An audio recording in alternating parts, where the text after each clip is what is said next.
Je salue et félicite tous les confrères qui ont pu se libérer pour être présents. Votre thème illustre l'actualité pastorale de l'Église, spécialement avec le prochain synode consacré à la jeunesse. C'est pourquoi l'intérêt de vos travaux est évident, en particulier pour moi qui vais représenter notre conférence épiscopale à cette rencontre synodale à Rome. Je regrette mon absence et je compte sur le fruit de votre réflexion. J'en profite en ma qualité de président de la commission de l'apostolat des laïcs pour vous remercier pour l'accompagnement des jeunes, en particulier dans les mouvements et les associations catholiques. Que ces assises renouvellent chacun de vous dans son amour et son engagement en faveur de la bonne croissance de notre jeunesse. N'oubliez pas de prier pour notre Église en ces temps où l'ennemi semble déclencher encore plus de force contre elle et ses pasteurs. N'oubliez pas de prier pour notre pays qui vit déjà dans une ambiance de campagne électorale. Monseigneur André Gueye, évêque de Thiès.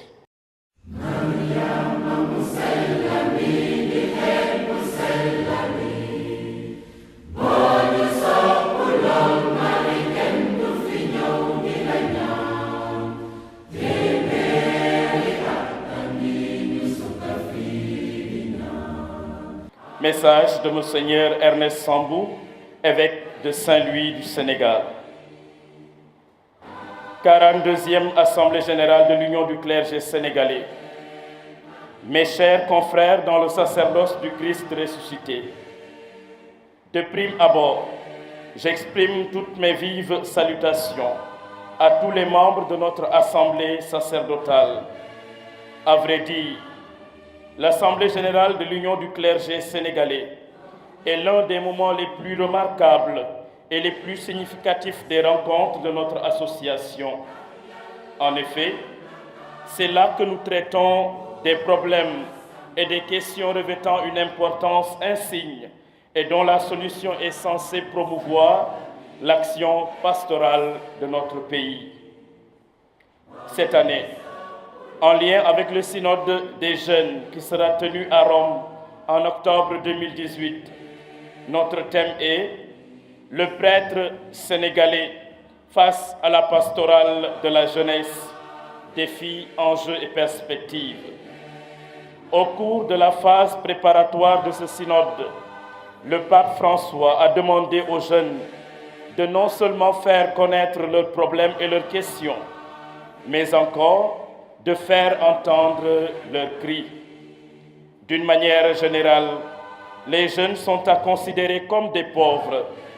Oui, des pauvres dans notre société, des pauvres de notre Église. Des pauvres au sens étymologique du terme, dans la mesure où ils ne possèdent pas grand-chose et ils dépendent des autres. Au Sénégal, le fait que les jeunes quittent ce pays en sachant qu'ils peuvent mourir au désert ou au fond de l'océan, traduit une pauvreté extrême, source de désespoir. Ainsi donc, les jeunes méritent toute notre attention. Ils méritent d'être écoutés et aidés par une formation adéquate, susceptible de leur apporter ce que tout jeune souhaite et attend de sa vie, savoir un emploi où il est bien payé. Je souhaite donc une très bonne réussite à notre 42e Assemblée générale, dont les fruits seront toujours bénéfiques à chacun d'entre nous, à notre union, au Sénégal et notamment à sa jeunesse. Avec un sourire fraternel, je vous réitère mes chaleureuses salutations. Monseigneur Ernest Sambou, évêque de Saint-Louis du Sénégal. Bien chers frères et sœurs en Christ et en humanité, c'est un honneur pour notre région et notre Église diocésaine d'accueillir pour les 4 et 5 jours les assises de l'Union du clergé sénégalais, UCS, dont le thème est « Le prêtre sénégalais face à la pastorale de la jeunesse, défis, enjeux et perspectives. Pour nous, cette 42e Assemblée générale, qui suit celle qui avait permis de revisiter l'identité du prêtre sénégalais, est un tournant dont la prochaine borne est le synode prévu en octobre à Rome. Il me plaît, à l'entame de mon propos, de vous souhaiter la bienvenue en terre casamançaise, où, il est vrai, la prise en charge de la jeunesse est une préoccupation constante de l'Église.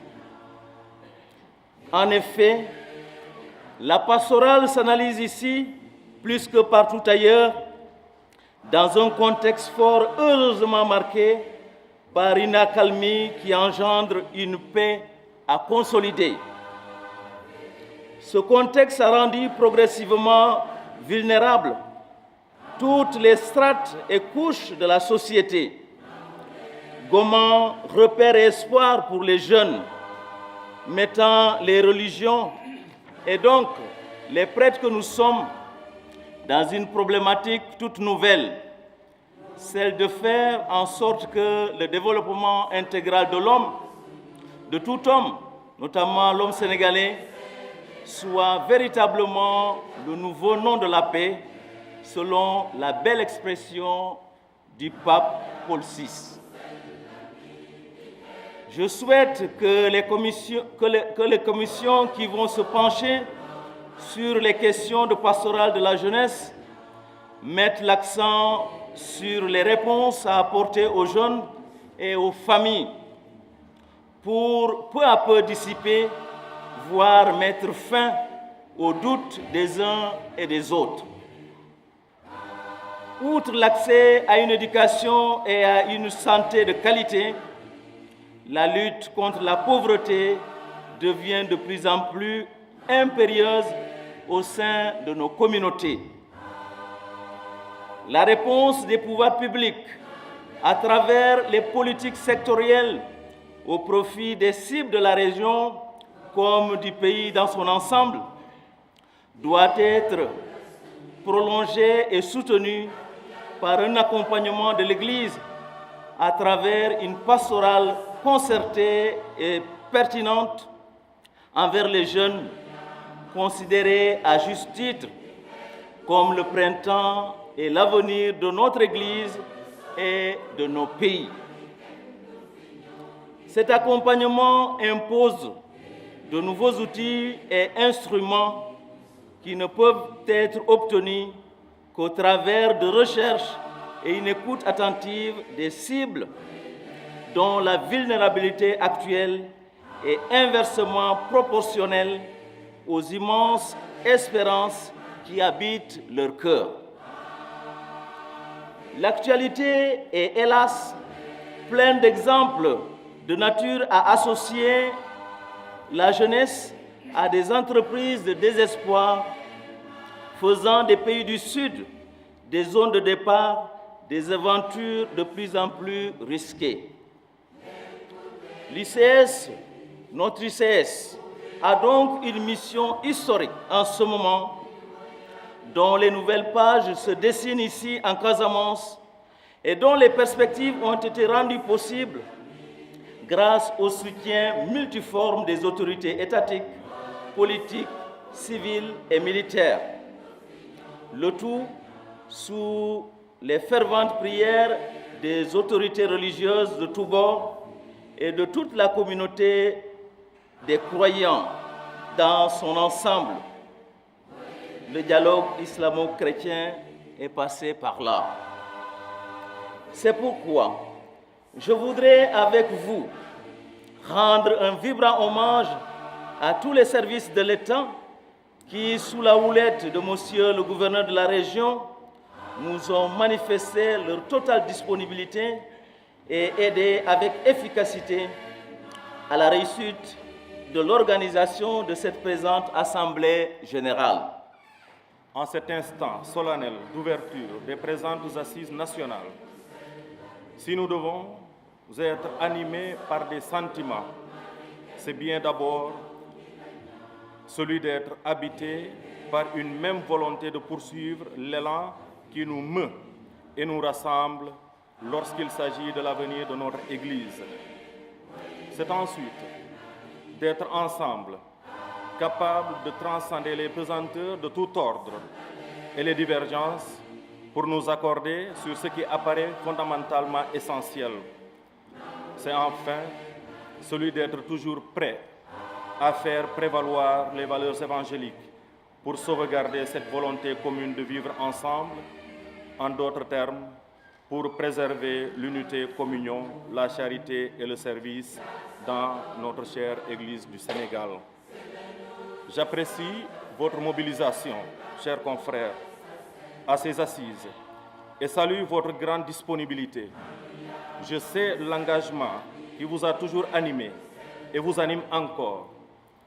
Et je voudrais ici vous exprimer ma gratitude infinie ainsi que la reconnaissance de la communauté chrétienne tout entière, d'ici et d'ailleurs, pour le rôle combien historique que vous êtes en train de jouer dans la préservation des acquis majeurs de notre Église et de notre nation. Les récents événements synodaux sur la famille avec Amoris Laetitia, qui décline et se conclut par une note de spiritualité familiale, Laudato Si, ou la spiritualité écologique, Evangelii Gaudium, ou encore la spiritualité de la mission. Les actes préparatoires au synode sur les jeunes montrent combien le Saint-Père, le pape François et l'Église tout entière sont attachés à la recherche de nouveaux chemins et à les parcourir avec audace et confiance, en gardant le regard fixé sur Jésus et en s'ouvrant à l'Esprit Saint pour rajeunir le visage même de l'Église. En effet, la compréhension et l'expression de notre foi n'est pas un système clos, privé de dynamique capable d'engendrer des questions, des doutes, des interrogations. Et les questions de notre peuple, ses angoisses, ses combats, ses rêves, ses luttes, ses préoccupations possèdent une valeur herméneutique que nous ne pouvons ignorer si nous voulons prendre au sérieux le principe de l'incarnation. Ces questions nous aident à nous interroger. Ces questions nous interrogent.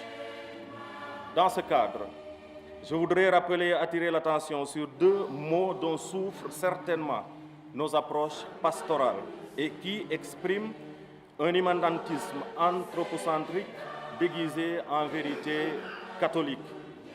Deux formes de sécurité doctrinale ou disciplinaire qui donnent lieu à un élitisme narcissique et autoritaire où, au lieu d'évangéliser, on analyse parfois et classifie les autres et au lieu de faciliter l'accès à la grâce, les énergies s'usent dans le contrôle. Dans les deux cas, ni Jésus-Christ ni les autres n'intéressent vraiment. Ces déviations s'expriment de diverses manières, selon le tempérament et les caractéristiques propres à chacun. Excellences, chers confrères, honorables invités, mesdames et messieurs, au Sénégal, le meilleur enseignement que nous avons tiré de la crise sociale qui a peu ou prou ébranlé les fondements de notre dispositif pastoral jeune et qu'il faut opérer des remodélages et des sauts qualitatifs notables, à savoir réapprendre à écouter et à regarder les jeunes dans les conditions réelles dans lesquelles ils se trouvent et à considérer l'action de l'Église à leur égard.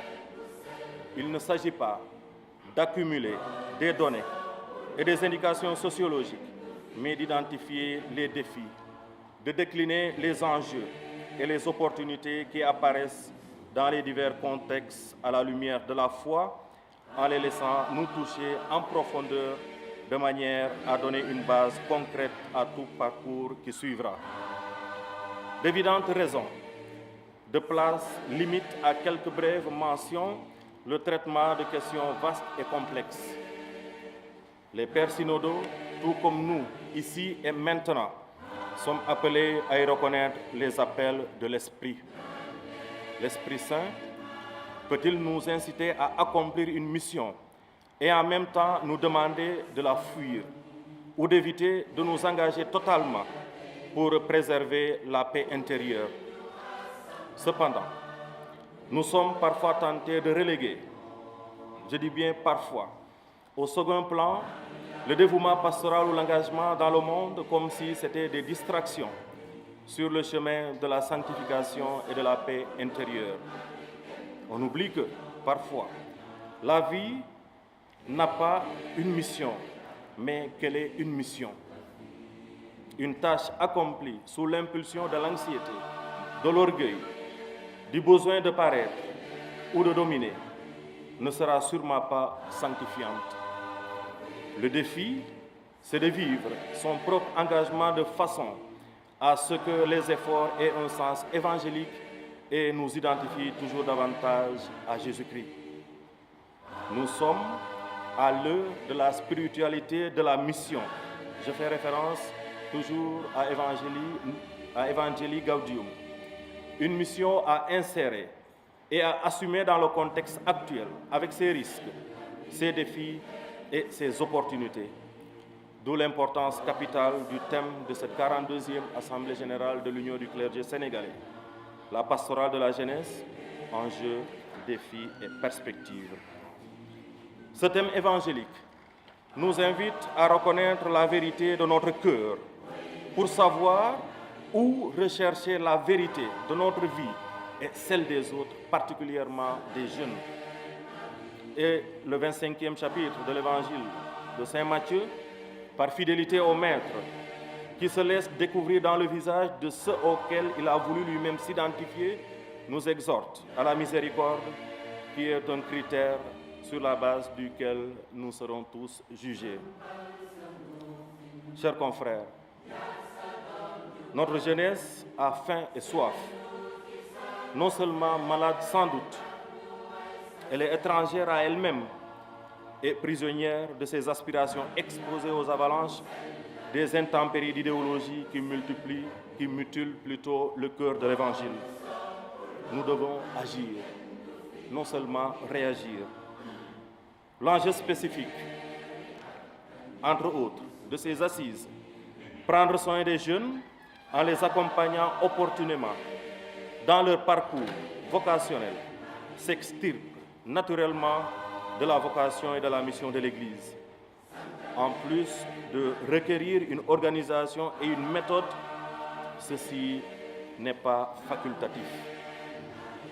Des pas ont été franchis et ce qui reste à franchir sont tout aussi décisifs pour parachever cette œuvre ecclésiale courageuse et historique.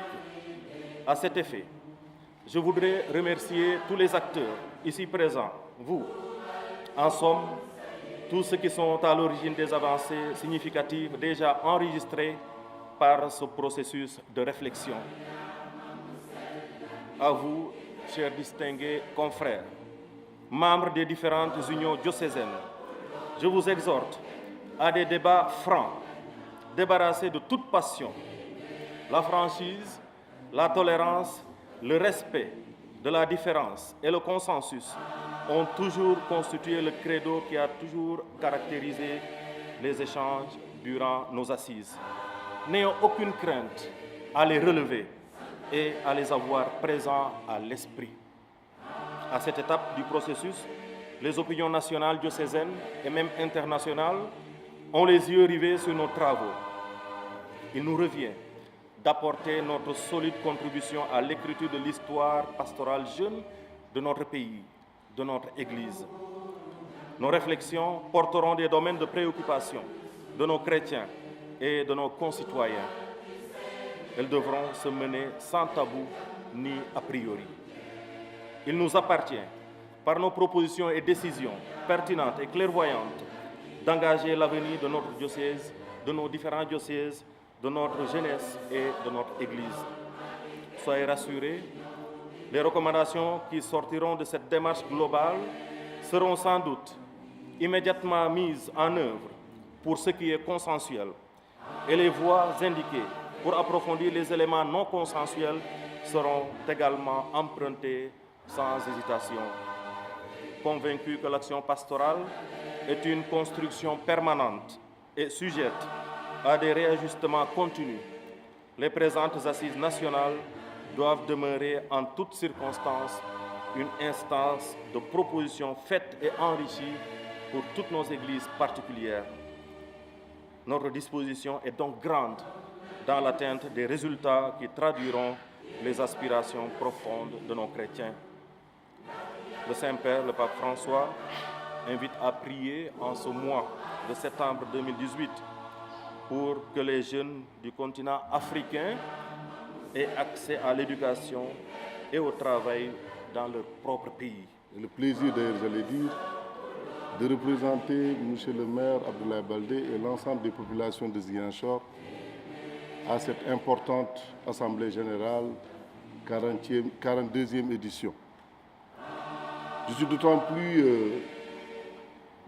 content parce que, comme je l'ai dit, c'est un véritable privilège que d'être entouré par vous, Excellence, venant de Rome, l'archevêque, Monseigneur Mamba et tous les autres religieux et religieuses ici présents. Je suis le premier bénéficiaire avant que les populations que je représente ici en bénéficient. Et c'est pourquoi je dis que j'ai le privilège d'être présent ce matin. Les prières qui ont été formulées ici ce matin, je suis là et j'ai bénéficié de ces prières-là. Que Dieu accepte tous ses vœux et ses prières. Alors, Excellence, je pense qu'aujourd'hui, le thème est très important et d'actualité. Prêtre sénégalais face à la pastorale de la jeunesse, enjeux, défis et perspectives, je voudrais apporter un témoignage, après avoir souhaité la bienvenue à tous les représentants des différents diocèses ici présents, à Monseigneur Michael Bonac et Monseigneur Benjamin Ndiaye aussi, je vous souhaite la bienvenue à Ziguinchor. Et vous dire par la même occasion que Soumaï. Alors, Monseigneur, nous sommes tellement ravis, très ravis parce que, comme je l'ai dit tantôt, ce thème est d'une actualité. Et j'ai aimé même le mot pauvre dans le message de Monseigneur évêque de Thiès, de Saint-Louis, Ernest. On a l'impression de dire chaque fois et d'utiliser une expression pour dire pauvre jeune. Pauvre jeune. Dans le mouvement migratoire, combien de jeunes sont portés disparus? Combien de jeunes sont partis à la recherche de la pitance et qui n'ont pas trouvé cette pitance, ils ne sont même pas arrivés. Et aujourd'hui, réfléchir sur ce thème nous donne encore l'envie de comprendre et de croire qu'un jour, Dieu nous aidera à apporter la solution par nos prières. C'est pourquoi je voudrais apporter, Monsieur le Gouverneur, un témoignage au niveau du clergé de Ziguinchor. Parce que quand on parle de régulateurs sociaux, nous l'avons vécu à Ziguinchor. Si aujourd'hui la région est stable, s'il y a la paix qui se dessine, c'est en grande partie grâce à vous. Je voudrais le dire ici solennellement et vous remercier pour ça. Vous l'avez fait sans tambour ni trompette, mais vous l'avez fait parce que vous l'avez cru et vous avez prié et Dieu a exaucé les prières. Et c'est pourquoi aujourd'hui, nous sommes dans cette accalmie. Que Dieu continue à accepter ses vœux et que cette accalmie devienne maintenant une accalmie définitive.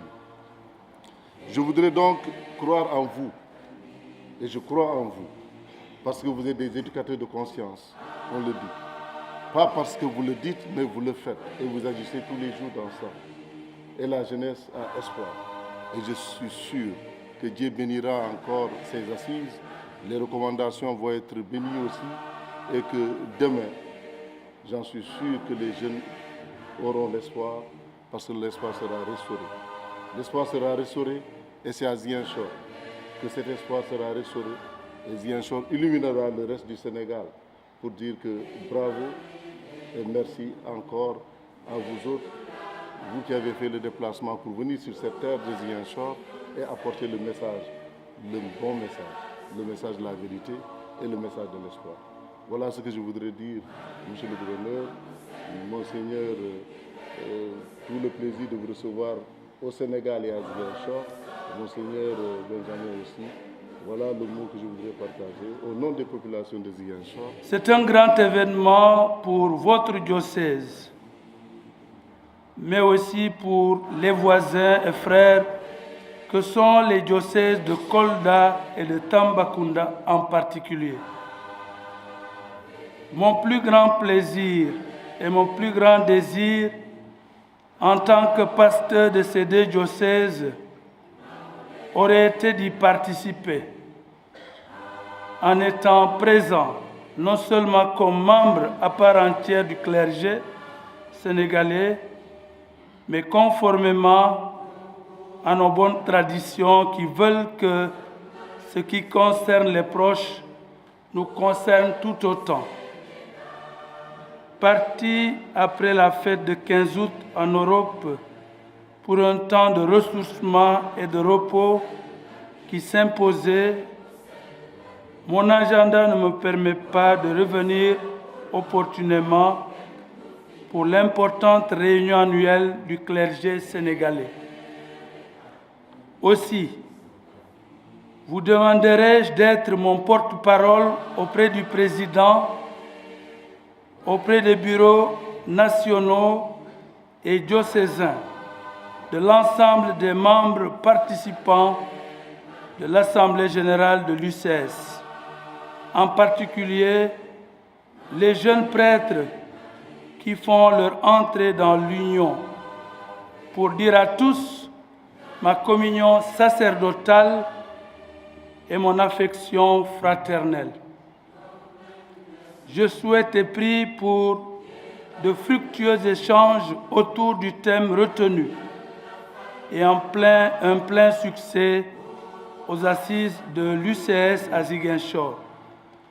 Vive l'UCS, Monseigneur Jean-Pierre Bassène, évêque de Kolda, administrateur apostolique du diocèse de Tambacounda.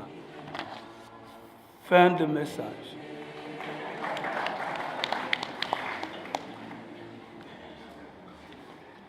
Excellence, Monseigneur Michael Bana, nonce apostolique au Sénégal.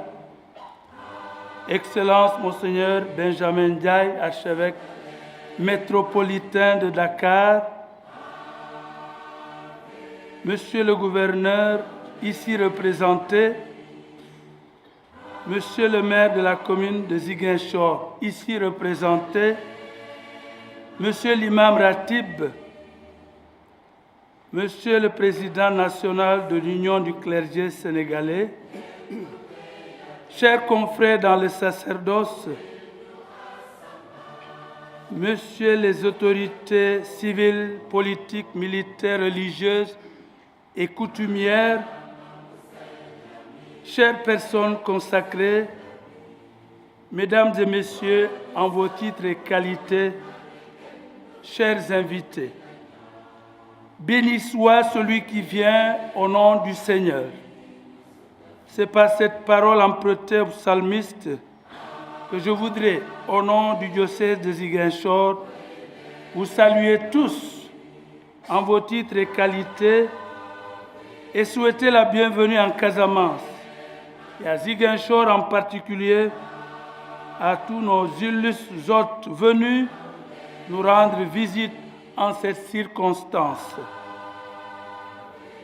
Au nom de la communauté chrétienne du diocèse de Ziguinchor, de ses populations et au nom de tous les confrères de l'Union du clergé sénégalais de Ziguinchor et à mon nom propre, je prends la parole pour traduire leurs sentiments en vous souhaitant la bienvenue.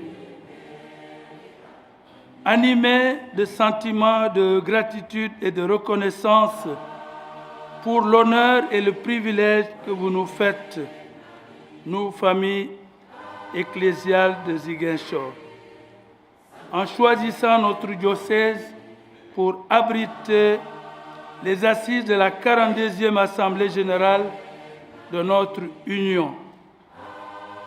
permettez-moi tout d'abord de saluer avec déférence et de manière particulière Son Excellence Monseigneur Michael Bana, nonce apostolique, et son chargé d'affaires qui vient de faire sa première sortie, l'abbé Maximilien Grech.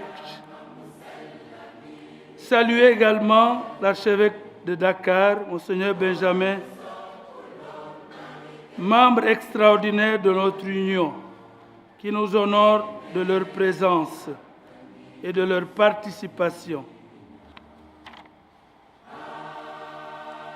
Quant à vous, Monsieur le Gouverneur, votre présence à cette cérémonie d'ouverture traduit la sollicitude et la sympathie de nos gouvernants à l'endroit de l'Église au Sénégal et de l'Église locale et de tous ses fidèles, en particulier les fidèles pasteurs, évêques, prêtres, collaborateurs de l'autorité gouvernementale dans les missions qui sont les siennes, de servir ensemble nos concitoyens dans un dévouement complémentaire. Nous vous prions de bien vouloir transmettre tous nos sincères sentiments de gratitude et de satisfaction à ceux et celles que vous représentez ici. Il en est de même pour les autorités municipales qui nous ont accueillis dans la commune de Ziguinchor. Chers confrères prêtres, membres de l'Union du clergé sénégalais, votre présence ici à Ziguinchor est pour nous une occasion de grâce pour notre Église et pour toutes les populations de cette région. Car nous le savons, vous ne manquerez pas de prier pour chacun de nous et pour notre région, pour ce qu'elle est et la situation dans laquelle elle vit. Vous avez choisi, au cours de ces assises, d'orienter nos réflexions sur le thème du prochain synode sur les jeunes, à savoir le prêtre sénégalais face à la pastorale de la jeunesse. Enjeux, défis et perspectives. Pour ainsi anticiper et rappeler à nos communautés diocésaines le défi de l'éducation de notre jeunesse, présent et à venir de notre Église et de notre pays. En effet, si l'Église garde une oreille attentive à la jeunesse jusqu'à lui accorder un synode, c'est que la jeunesse constitue non seulement l'espoir, mais le présent et l'avenir de l'Église et du monde. Encore plus, celle qui va continuer l'œuvre que nous avons entreprise comme Église et comme pays pour l'avenir des générations. C'est pourquoi il est important de prendre à cœur la mission qui est la nôtre, d'éduquer la jeunesse, d'éduquer les consciences pour y insérer les valeurs humaines et les valeurs de l'Évangile. C'est une mission noble que de construire l'homme et lui permettre de retrouver sa véritable vocation dans le monde. Cette mission, nous en prenons conscience par le ministère que nous assurons dans nos différents diocèses et dans nos différents milieux de vie. au-delà du savoir transmis, la formation aux valeurs humaines et chrétiennes, le témoignage de vie des pasteurs que nous sommes, formateurs, doivent permettre à notre jeunesse d'assimiler les valeurs humaines de culture et les valeurs chrétiennes de foi, afin de tendre vers un avenir serein qui permette de construire notre pays. La période de la jeunesse impose souvent des craintes, des rêves, mais aussi des choix décisifs. La spécialisation dans les études, l'orientation dans le travail, l'engagement dans la vie et doit conduire à préparer nos jeunes à assumer des responsabilités dans la société et dans l'Église. C'est le rôle des pasteurs que nous sommes. Il est donc important de se rendre compte que parmi les nombreuses questions qui se présentent à nous, la question de fond est: vers qui orientons-nous notre jeunesse? Qui doivent suivre aujourd'hui? Quel modèle nous leur proposons? Pour ce faire, le discernement demeure incontournable dans l'accompagnement de notre jeunesse.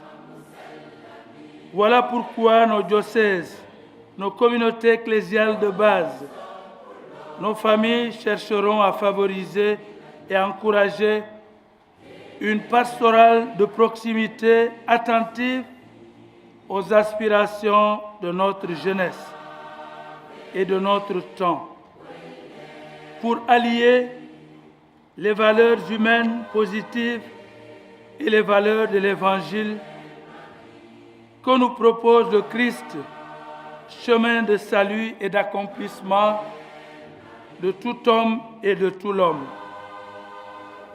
Dans nos communautés paroissiales, une place privilégiée en accompagnement spirituel chrétien et à promouvoir pour accorder aux jeunes la place qui leur revient à cause de leur jeunesse et de leur dynamisme. Il s'agit de mettre en œuvre des stratégies pastorales pour les rejoindre dans leur milieu de vie et dans leur foi exprimée avec enthousiasme et engagement. Aussi, en confiant nos assises à l'intercession de Notre-Dame de la Mission, qui a su éduquer Jésus et lui donner des valeurs humaines alliées à des valeurs chrétiennes et divines, je souhaite que nos travaux nous permettent d'entrer dans la dynamique du synode des évêques sur les jeunes que nous propose de vivre l'Église universelle autour du Saint-Père, le Pape François, et d'en sortir avec des résolutions pertinentes au bénéfice de notre jeunesse du Sénégal et de l'Afrique, de l'Église en général et de notre société en particulier. Sur ce, je souhaite plein succès à nos assises. Vive l'union du clergé sénégalais. Je vous remercie pour votre patience et votre aimable attention. En venant, le gouverneur de région m'a demandé de dire à votre égard toute la sollicitude qu'il a. Il m'a demandé également d'exprimer la satisfaction qu'il a eue pour que cette 42e Assemblée générale de l'Union du clergé se tienne dans la région de Ziguinchor qu'il a eu l'honneur de diriger. Il m'a en particulier demandé de vous dire qu'il avait bien voulu être avec vous ce matin pour personnellement participer à cette rencontre. Ce qui n'a malheureusement pas pu se faire pour des raisons, j'en suis certain, donc indépendant de sa propre volonté. Pour ma part, je voudrais également dire tous les plaisirs que j'éprouve ce matin d'être à vos côtés, aux côtés de l'Union du clergé du Sénégal, pour participer à la cérémonie d'ouverture de cette 42e Assemblée générale de votre Union. Je voudrais en particulier vous féliciter donc le clergé de Ziguinchor pour la parfaite organisation de cette rencontre que vous perpétuez au fil du temps, malgré sans doute les nombreux défis que vous relevez. Je voudrais insister sur le fait, comme mes prédécesseurs à la parole l'ont rappelé, l'importance du thème que vous abordez dans vos réflexions.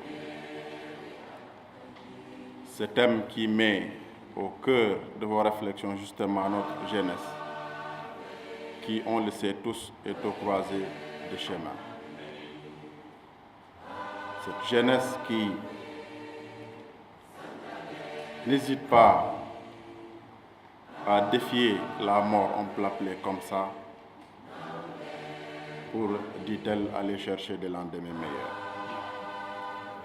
J'espère que les réflexions que vous produirez pourraient participer davantage à les conscientiser, à les faire croire que le bonheur qu'ils tentent de chercher ailleurs peut se réaliser ici sur leur terre.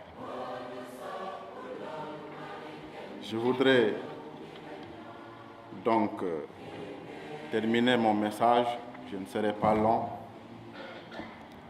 par solliciter de vous, solliciter des hommes et des femmes de Dieu que vous êtes, de prier pour la région de Ziguinchor et pour toute la Casamance, pour qu'une paix durable puisse s'y implanter. Je voudrais aussi solliciter de vous, hommes de Dieu, que vous priez pour tout le Sénégal, pour toute la nation sénégalaise. Vous n'ignorez pas que nous sommes dans un moment relativement crucial de la marche de notre pays et d'ores et déjà, les tensions ont commencé à monter. Pour cette raison, vos prières, comme pour le passé, sont toujours sollicitées. Les prières qu'on a l'habitude d'entendre en particulier de mon Seigneur Benjamin Ndiaye, à chaque fois que le pays est en phase d'être dans l'impasse. Ces messages de paix et de sérénité dont il nous a habitués sont toujours écoutés et ont effectivement des effets dans les cœurs. On continue d'attendre de vous ces prières et d'espérer qu'elles seront tout à fait exaucées par le Dieu Tout-Puissant. Voilà, mesdames et messieurs, le message du gouverneur que je voudrais porter à votre attention et mon message personnel, moi qui suis venu le représenter ici. Chers consacrés, chères autorités civiles, militaires, religieux, la présence de l'imam de Ziguinchor, chers laïcs, personnes laïques engagées, mais surtout mes chers frères dans le sacerdoce. Je suis heureux d'être avec vous ce matin à l'occasion de la 42e Assemblée générale de l'Union du clergé sénégalais, dédiée au thème « Le prêtre sénégalais face à la pastorale de la jeunesse, défis, enjeux et perspectives ». Je suis très reconnaissant aux abbés Aloïse Sen et Thomas Malik Dion, respectivement président et secrétaire général de l'UCS, de l'aimable invitation qu'ils m'ont adressée afin d'être parmi vous. En tant que nonce apostolique, représentant personnel du Saint-Père dans votre pays, je voudrais vous assurer de sa proximité spirituelle et de son affection pour chacun de vous. En effet, le pape François souhaite que vous célébriez, accompagniez et témoigniez. Écoutez ces paroles. Célébrez. Prenez et mangez-en tous, parce que le nôtre n'est pas un métier, mais un cadeau, pas un travail qui peut aussi servir à faire carrière, mais une mission. Accompagner. L'accompagnement est la clé de voûte des pasteurs d'aujourd'hui. Nous avons besoin d'un ministre qui incarne la proximité du bon pasteur, des prêtres qui sont des icônes vivantes de la proximité. La voie de la rencontre, de l'écoute, du partage est la voie de l'Église. Grandir ensemble dans la paroisse, suivre les parcours des jeunes à l'école, accompagner les vocations, les familles et les malades, créer des lieux de rencontre où prier, réfléchir, jouer, passer du temps sainement et apprendre à être des bons chrétiens et des citoyennes honnêtes. Ceci est une pastorale qui génère et qui régénère le prêtre lui-même. Témoigner. Le témoignage est contagieux. Témoigner donc signifie fuir toute duplicité, cette hypocrisie si étroitement liée au cléricalisme, échapper à toute duplicité de vie. On ne peut pas vivre une double morale, une pour le peuple de Dieu et une autre chez soi. Non, le témoignage n'est qu'un. Le témoignage de Jésus lui appartient toujours. Et le pape François m'a demandé de vous transmettre, ainsi qu'aux fidèles confiés à vos soins pastoraux, sa bénédiction apostolique. Je voudrais vous inviter à réfléchir avec moi sur comment le prochain synode des évêques sur les jeunes, la foi et le discernement vocationnel pourrait animer votre pastoral en faveur des jeunes au Sénégal. Pourquoi un synode sur la jeunesse? Nous sommes confrontés à une crise actuelle dans l'Église. Dans mon pays natal, seulement 14% des jeunes adultes catholiques du millénaire participent à la messe de tous les dimanches. Les recherches indiquent que la plupart des jeunes se désaffilient de la foi entre l'âge de 10 et 12 ans. Les jeunes couples ne cherchent pas à se marier à l'Église et ne font pas baptiser leurs enfants s'ils ont des enfants. Beaucoup de gens peuvent s'articuler autour de certains enseignements de l'Église, mais ils ne vivent pas nécessairement des vies catholiques avec conviction, avec passion et avec fidélité. On a l'impression que c'est l'expérience vécue partout dans le monde et, si nous sommes honnêtes, aussi ici au Sénégal. De toute évidence, les jeunes du Sénégal sont à la recherche de quelque chose, ou peut-être de quelqu'un, pour les guider au-delà des frustrations qu'ils éprouvent chaque jour. Je rencontre ces jeunes à la recherche tous les jours. Et je sais que vous le faites aussi. Il y a quelques mois, j'étais frappé par l'absence des jeunes dans une paroisse ici au Sénégal que j'ai visitée. Peut-être ils ont pensé que l'Église catholique n'a rien à leur offrir. Peut-être ils ne savaient pas se rapprocher de l'Église. Et dans les semaines récentes, on a écouté des voix de quelques évêques qui ont suggéré au pape François d'annuler le synode sur la jeunesse. Moi, personnellement, je ne pense pas qu'il soit préférable d'annuler le synode.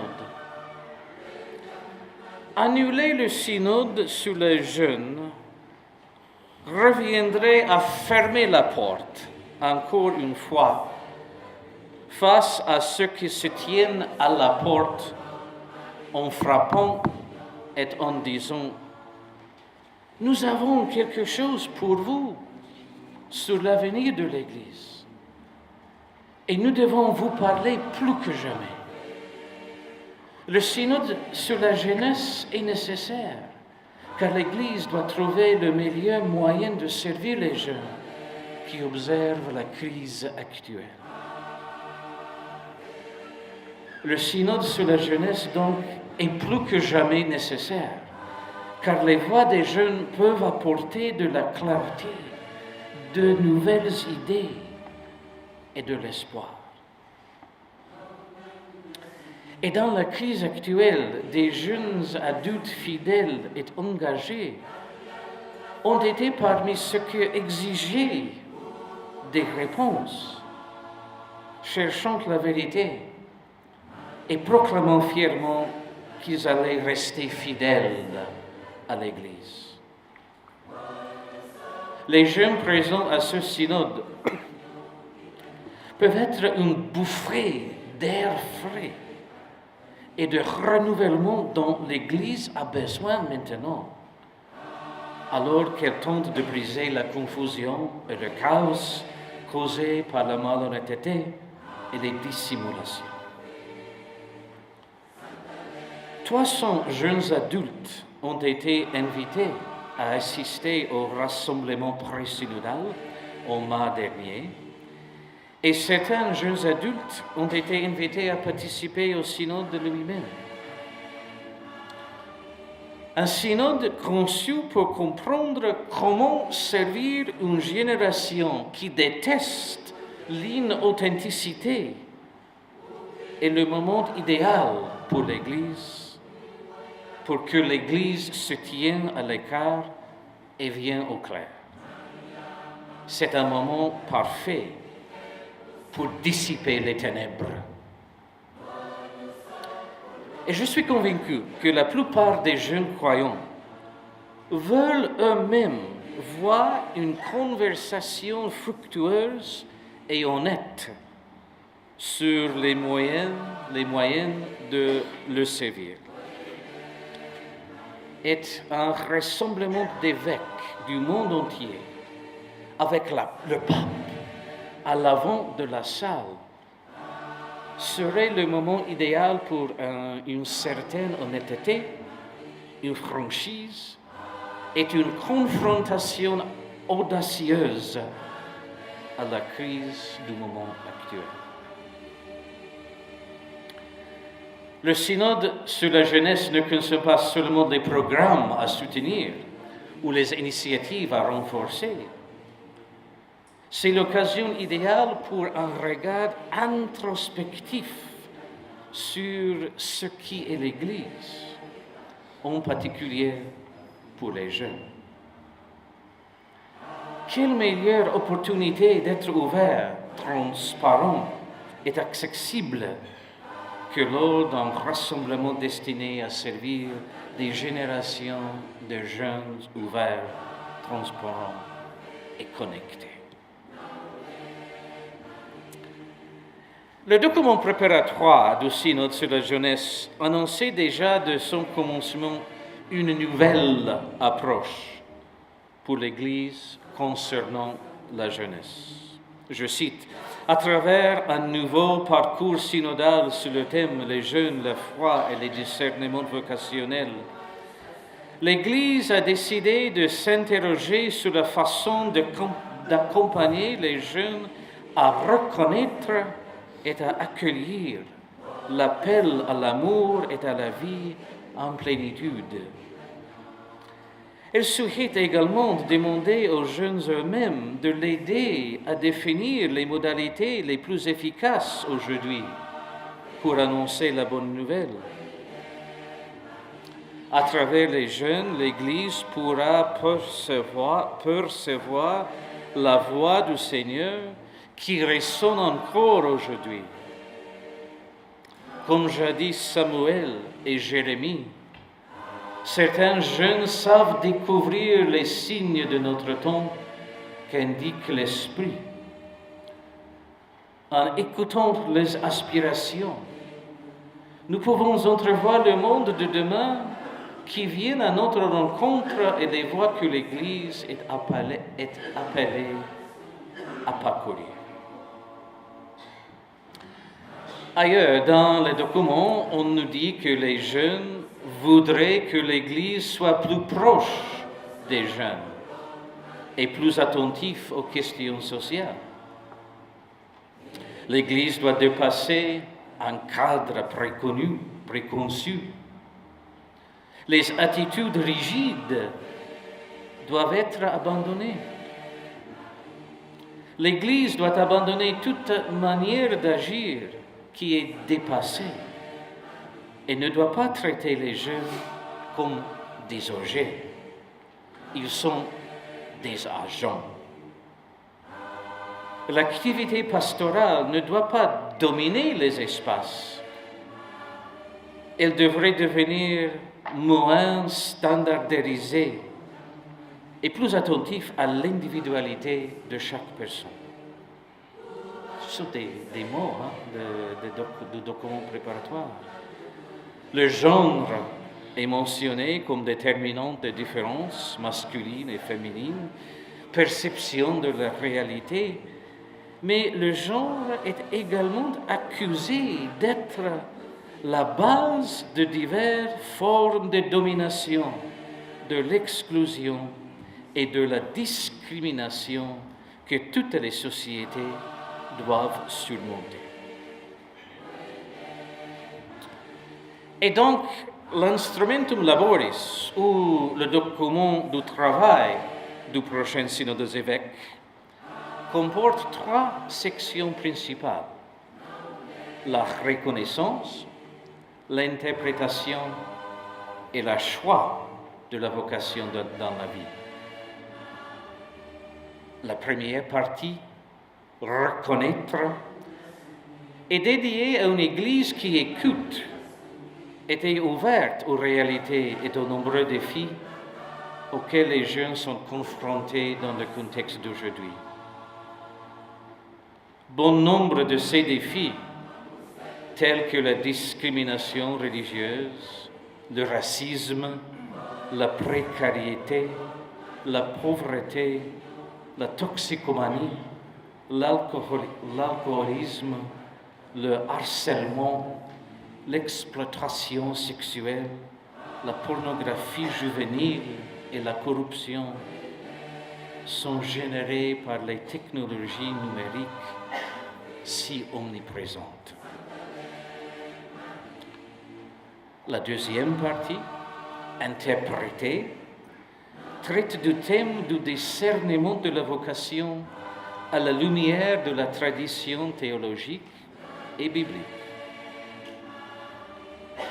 La troisième partie, choisir, indique les voies de la conversion pastorale et missionnaire, en commençant par le discernement.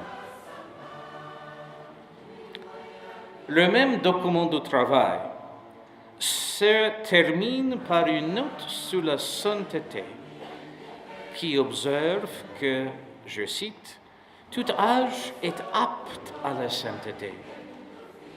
La force du témoignage des saints, c'est d'observer les béatitudes et les critères du jugement dernier. Ce sont peu de paroles simples mais pratiques et valables pour tout le monde, parce que le christianisme est principalement fait pour être pratiqué. La sainteté devrait être proposée comme un horizon accessible à tous les jeunes. De nouveau, je cite, tous les saints, en effet, sont passés par l'âge de la jeunesse, et il serait utile de montrer aux jeunes d'aujourd'hui de quelle manière les saints ont vécu le temps de leur jeunesse. On pourrait ainsi saisir de nombreuses situations, jamais simples ou faciles, vécues par les jeunes, mais où Dieu est présent et mystérieusement actif. Montrer que sa grâce est à l'œuvre dans des parcours tortueux de patiente construction d'une sainteté qui mourit au cours du temps par quantité de voies imprévues, peut aider tous les jeunes, sans exception, à cultiver l'espoir d'une sainteté toujours possible. Donc, certaines personnes pourraient penser que ce n'est qu'un autre thème à reconnaître, ou que le synode n'est qu'une autre réunion des dirigeants de l'Église. Mais moi, je ne pense pas. Je pense que le synode, c'est un défi radical de prendre du recul et de regarder vraiment notre position et tout ce que nous faisons dans le ministère auprès des jeunes. Le processus suggéré dans les documents synodaux est différent. Il nous dit que l'accompagnement est notre modèle de ministère auprès des jeunes et de leurs familles, ce qui signifie que nous devons commencer par prêter attention à la conversation que Dieu a déjà initiée avec un jeune. Je voudrais réitérer ce que j'ai déjà dit. De toute évidence, les jeunes du Sénégal sont à la recherche de quelque chose, ou peut-être de quelqu'un, pour les guider au-delà des frustrations qu'ils éprouvent chaque jour. Je rencontre ces jeunes à la recherche tous les jours. Je sais que vous le faites aussi. Excellence, Monseigneur Paul Abel Mamba, merci de nous accueillir dans l'église diocésaine de Ziguinchor. Monsieur le gouverneur, merci au nom de l'État du Sénégal que vous représentez ici de nous offrir l'hospitalité avec tout ce que cela comporte. Merci à vous, Monsieur le maire de Ziguinchor, de nous accueillir dans votre commune et de témoigner de notre contribution à la paix. Nous vous donnons l'assurance de communier par la prière pour que cette paix devienne totale pour le bénéfice de tous. Cher Monsieur l'abbé Aloïse Sène, président de l'Union du clergé sénégalais, cher abbé Bernard Diatta, président de l'UCS Ziguinchor,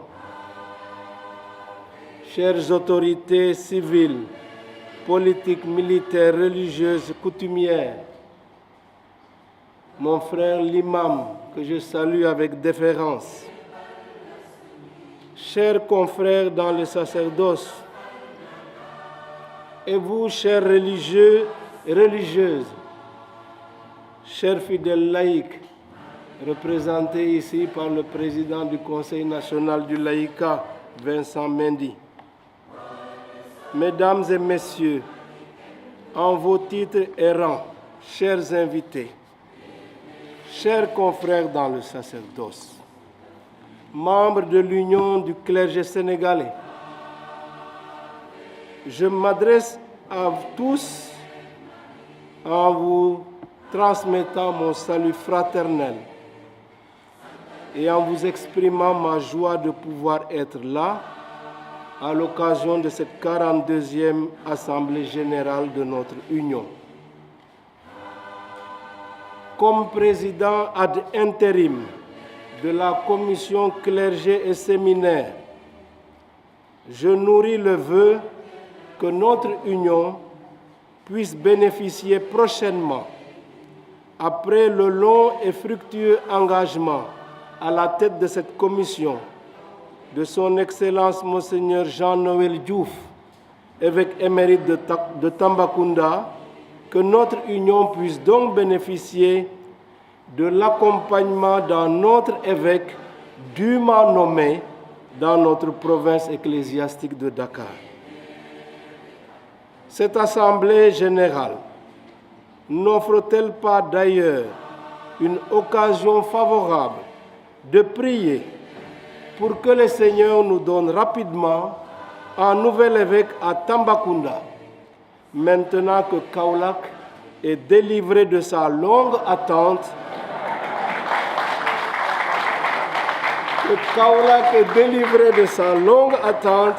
d'un nouveau pasteur avec l'heureuse nomination de Monseigneur Martin Boubacar Tine comme évêque de ce diocèse.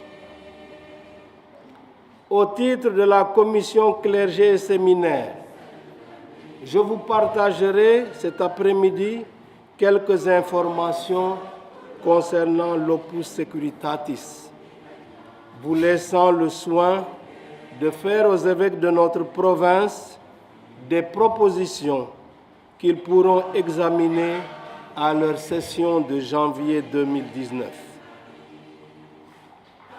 Je salue la pertinence du thème choisi pour cette assemblée, à savoir le prêtre sénégalais face à la pastorale de la jeunesse, enjeux, défis et perspectives, en lien avec l'actualité ecclésiale du prochain synode romain sur les jeunes, la foi et le discernement vocationnel. Le document préparatoire pour cette assemblée, pour ce synode, donnait déjà cette orientation de base. Pour tout le parcours synodal qui débute, le secrétariat général du synode propose aux jeunes de marcher sur les traces du disciple bien-aimé. La figure de Jean peut nous aider à comprendre l'expérience vocationnelle comme un processus progressif de discernement intérieur et de maturation de la foi qui conduit à découvrir la joie de l'amour et la vie en plénitude dans le don de soi et dans la participation à l'annonce de la bonne nouvelle. Quant au document de travail, Il se termine, comme l'a rappelé Monseigneur le nonce apostolique tout à l'heure, par une prière du pape François, une prière adressée à Jésus pour les jeunes. J'en extrais ces citations.